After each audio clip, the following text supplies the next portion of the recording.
소울 스토리타임에 오신 것을 환영합니다. 오늘은 신카이 마코토의 스즈메를 들어보겠습니다. 모험과 자기 발견의 이야기입니다. 지금 시작합니다. 장 -2 부 -3 당신 때문에 마법사로 에히메에 있다고? 전화기 너머에서 타마키 이모가 경악한 목소리로 말했다. 자, 잠깐만, 스즈메, 너. 믿을 수 없다는 말투의 타마키 이모. 그 목소리 뒤로 설핏 전화 목소리와 나지막하게 대화하는 목소리가 섞여 있다. 벌써 밤 9시가 다 되었는데도 타마키 이모는 여전히 어협 사무실에 있는 것이다. 너, 어제 아야 내 집에서 잔다고 했잖아? 아, 그게 말이야. 잠깐 생각할 게 있어서 짧은 여행을. 최대한 밝은 목소리로 말하며 헤헤헤 하고 웃었다. 지금 전혀 웃기지 않거든. 타마키 이모의 차가운 목소리가 돌아왔다. 눈에 선하다. 예전 사회과 견학 수업으로 갔던 레트로 분위기가 물씬 나는 어업 협동조합의 낡은 빌딩. 그 회색 책상에 앉아 스마트폰을 든 채 미간을 잔뜩 찌푸리고 머리를 감싸안은 타마키 이모의 모습이. 너, 내일은 틀림없이 오는 거지? 오늘은 어디서 자는데? 아, 걱정하지 마. 내 적응으로 제대로 된 곳에서 잘 테니까. 그게 말이 돼. 미노루, 술이나 한잔하자. 전화 너머에서 작은 목소리가 들렸다. 먼저 가세요. 저는 타마키 씨에게 할 말이 있어서요. 따라갈게요. 미노루 씨의 목소리다. 눈에 선하다. 어협의 남자들이 전화기를 붙잡고 호통치는 타마키 이모를 바라보며 스즈메도 이제 반항기인가 같은 말을 무책임하게 내뱉으며 재미있어하는 모습이. 어쨌든 오늘 잘 곳을 대 호텔? 아니면 여관? 무엇보다 너 진짜 혼자야? 설마 내가 모르는 사람과 같이 있는 건 아니겠? 반항적으로 전화를 끊어버렸다. 아, 진짜 눈에 선하다. 책상에 놓인 어린 시절의 내 사진을 보며 커다랗게 한숨을 내쉬는 타마키 이모의 모습이. 나도 요란하게 한숨을 내쉬었다. 아니야. 그래도 이모를 이대로 놔두면 최악의 경우 경찰에 연락할지도 모른다. 왜 어제 미리 좀 더 제대로 된 변명을 해놓지 않았을까? 오늘의 내게 귀찮은 일을 떠맡긴 게 도대체 누구냐 말이다. 어제의 나다. 이런. 보호자의 정신 상태까지 살펴야 하는 게 아이의 몫이라고 자신을 다독이며 라인에 메시지를 적었다. 전화를 끊어버려 미안해. 송신. 나는 잘 있어. 송신. 금방 잘 돌아갈 테니까. 송신. 걱정하지 않아도 돼. 송신. 고양이가 꾸벅 고개를 숙이는 귀여운 사과 이모티콘. 송신. 그러자 바로 슉슉슉 읽었다는 표시가 붙는다. 그 속도에 마음이 무거워진다. 후, 다시 진저리를 치며 한숨을 내쉬었다. 똑똑. 느닷없이 바로 옆문을 누가 두드렸다. 네. 반사적으로 등을 꼿꼿이 펴고 드르륵 얇은 나무 문을 열었다. 저녁 식사야. 오래 기다렸지.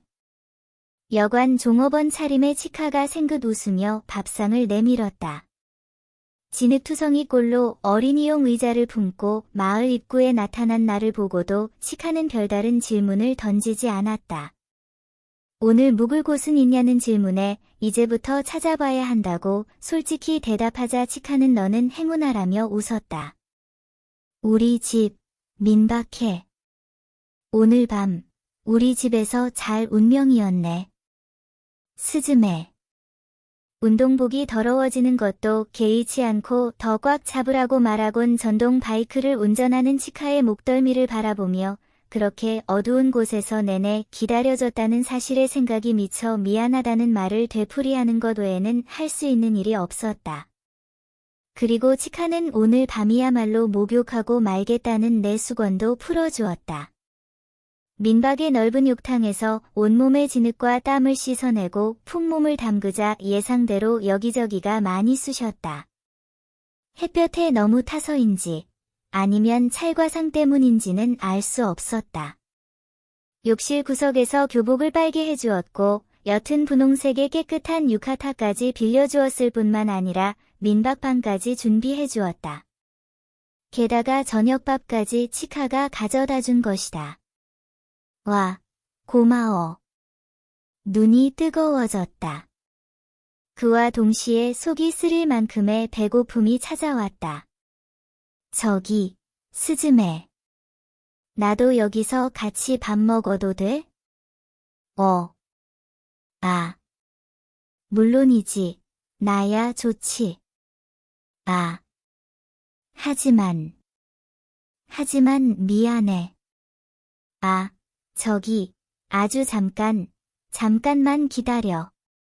문을 닫고 작은 세면대가 있는 전실 구을 건너 드르륵 거실 미닫이 문을 열었다.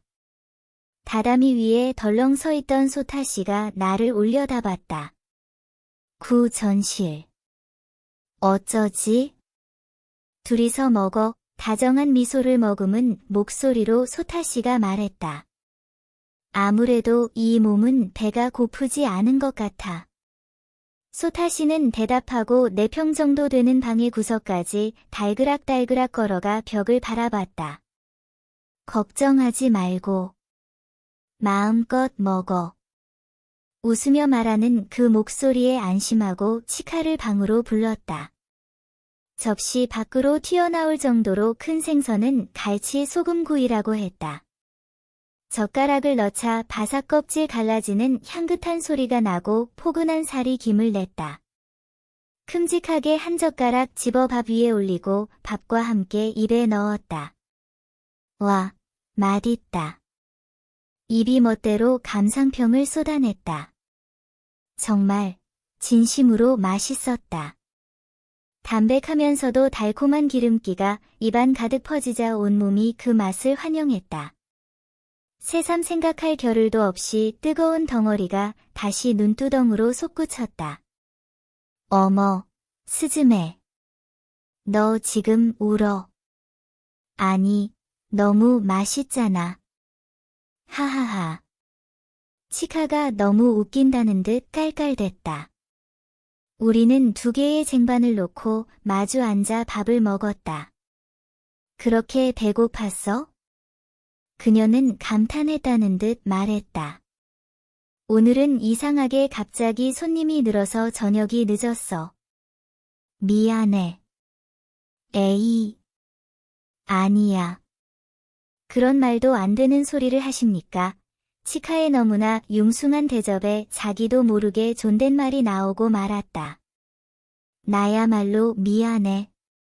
재워주는 것도 모자라 목욕에 유카타의 밥까지. 됐어. 이게 우리 집이 늘 하는 영업이니까. 이 민박은 가족 경영으로 도우미가 드나들기도 하지만 기본적으로 부모님과 치카, 초등학생인 동생 넷이 운영한단다. 그래서 오늘처럼 손님이 많은 날은 치카도 종업원 차림으로 손님을 맞는다. 오후 10시 직전인 이 시간이면 손님들의 식사도 끝나 드디어 한숨 돌리는 시간이라고 한다. 회는 새끼 방어. 반찬은 이 지역 명물인 토란찌개. 재료가 잔뜩 들어간 흰 된장국을 한 모금 넘기자 고급스러운 달콤함이 올라왔다. 내가 아는 맛과는 완전히 달라 이런 맛은 처음이라고 감동을 전하자 이 동네는 보리된장이라서 그렇다고 치카가 알려주었다. 자신이 다른 지역에 와 있음을 새삼 절감했다. 티링. 옆에 놓아둔 스마트폰이 울렸다. 으아. 손에 들고 들어온 메시지를 보고 저도 모르게 소리를 지르고 말았다. 누구야? 이모야. 잠깐만, 미안. 양해의 말을 건네고 메시지를 열었다. 허. 타마키 이모가 보낸 장문의 메시지가 화면을 가득 메우고 있다.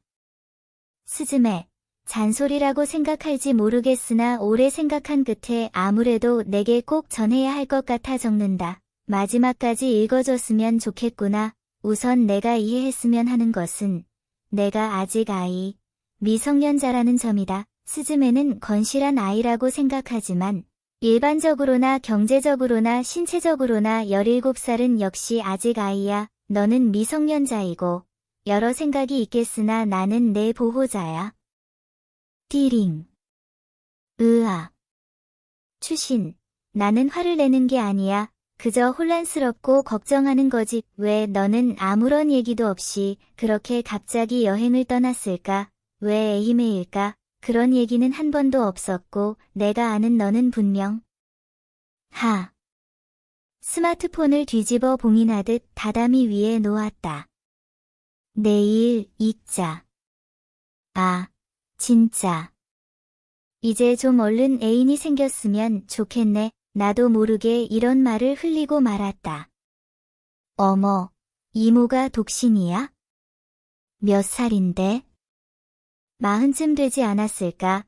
2달 전 생일 잔치를 한 일을 떠올리며 말했다. 이모는 내가 생일 축하 노래를 부르면 매년 울어버린다. 정말 예쁜 사람이야? 응, 아주. 그 아련한 눈물과 타마키 이모의 길고 아름다운 속눈썹을 떠올렸다. 젓가락으로 토란을 집어 밥그릇에 놓았다. 우리는 둘이 살아. 이모가 내 보호자고 밥과 함께 토란을 입에 넣었다. 그래?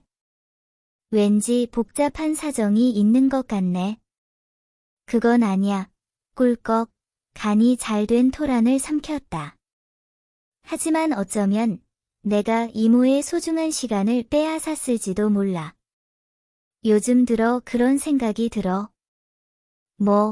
치카가 키득키득 웃었다.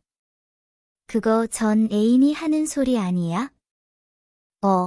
진짜다. 맞다. 듣고 보니 정말 그렇다. 마음이 갑자기 확 가벼워졌다. 나도 웃으며 말했다. 이제 좀 나를 독립시켜 달라고.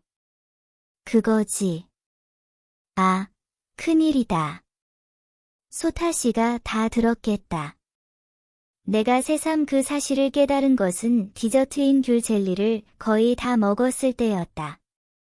저녁을 먹은 다음에는 치카와 같이 부엌으로 가서 재워주셔서 감사하다는 말을 가족에게 전했다. 치카와 아주 닮은 부모님은 이게 우리 집이 늘 하는 영업이라면서 웃으셨다. 그 다음 치카를 도와 대량의 그릇을 설거지하고 목욕탕을 바닥솔로 박박 닦았다. 청소하면서 스즈메는 남자 친구 사귄 적 있어? 라고 치카가 물어 한 번도 없었다고 솔직히 대답하자. 그게 좋아. 그게 좋아. 제대로 된 남자는 없어. 라며 치카는 신나게 불평을 늘어놓았다.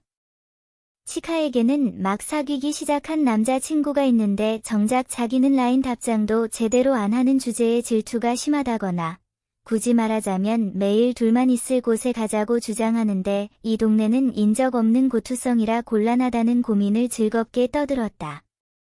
일이 끝나자 어머니가 만들어준 아이스 허브차를 함께 마시며 실컷 웃고 떠들다가 밤 2시가 되어서야 방에 나란히 편 이불에 들어갔다. 오늘 스즈메 덕분에 오랜만에 그곳에 갔네. 한숨을 잔뜩 품은 목소리로 문득 생각난 듯 치카가 말했다. 응. 우리가 다니던 중학교가 거기 있어. 그 폐허 학교를 말하는구나. 멋대로 심장이 쿵 뛰었다. 조용한 목소리로 치카가 계속 말했다. 몇 년 전인가 토사붕괴로 마을이 통째로 묻혔어. 저기, 스즈메, 다정하면서도 단호한 결심을 담은 목소리였다. 아까 진흙투성이가 되어 거기서 뭐 했어? 내가 들고 온 저 의자는 뭐야? 그리고 천장을 올려다보고 있던 치카가 나를 봤다. 너는 누구야? 아. 방 불은 꺼져 있었다. 머리맡에 놓인 잠자리, 조명 등의 야른 종이를 통과한 옅은 빛이 치카의 커다란 눈동자를 노랗게 비추고 있다. 내 뒤쪽 벽에는 소타씨가 어린이용 의자로 얌전히 서 있다. 그 존재를 등으로 느끼면서 할 말을 찾았다. 저 의자는 엄마 유품이야. 하지만 지금은 뭐라고 말해야 할까? 뭐라고 할 수 있을까? 거짓말하고 싶지는 않은데. 미안해. 뭐라고 할 말이 없네. 한참을 생각했으나 그런 말밖에는 할 수 없었다. 잠자코 나를 바라보는 치카의 표정이 쓱 풀어지더니 후 숨을 내쉬었다. 스즈메는 마법사인가 봐. 비밀이 참 많다. 치카는 농담처럼 말하고 몸을 돌려 다시 똑바로 누워 눈을 감고 다정하게 말했다. 하지만 왠지 말이야, 너 굉장히 중요한 일을 하는 것 같아. 눈물이 왈칵 쏟아질 것만 같았다. 참을 수 없어 이불에서 일어났다. 치카, 고마워. 응, 맞아. 틀림없이 중요한 일을 하고 있어. 나도 그렇게 생각해. 뒤쪽 벽에 있는 소타씨에게 그렇게 전했다. 당신은 중요한 일을 하고 있어요. 아무도 모르지만, 아무도 봐주지 않지만 싸우고 있어요. 그 폐허에서 문을 닫으려고 고독하게 싸우던 그 모습을 떠올린다. 고작 하루 전의 일인데도 아주 먼 옛날 일 같다. 그 후 나는 바다를 건너고 당신 때문에 마법사라는 오해도 받았어요. 하지만 당신 덕분에 내게도 소중한 일이 생겼어요. 아니, 갑자기 자화자찬이야. 치카가 우습다는 듯 웃었다. 우리는 오늘 만난 뒤로 쭉 그랬듯 다시 함께 웃었다. 소울 스토리타임을 시청해주셔서 감사합니다. 오늘의 이야기가 마음에 드셨다면 좋아요와 구독을 눌러주세요. 매주 별표 월요일, 수요일, 목요일, 토요일 별표의 새로운 이야기로 찾아뵙겠습니다. 다음 이야기까지 행복한 시간 보내세요. 그럼 안녕.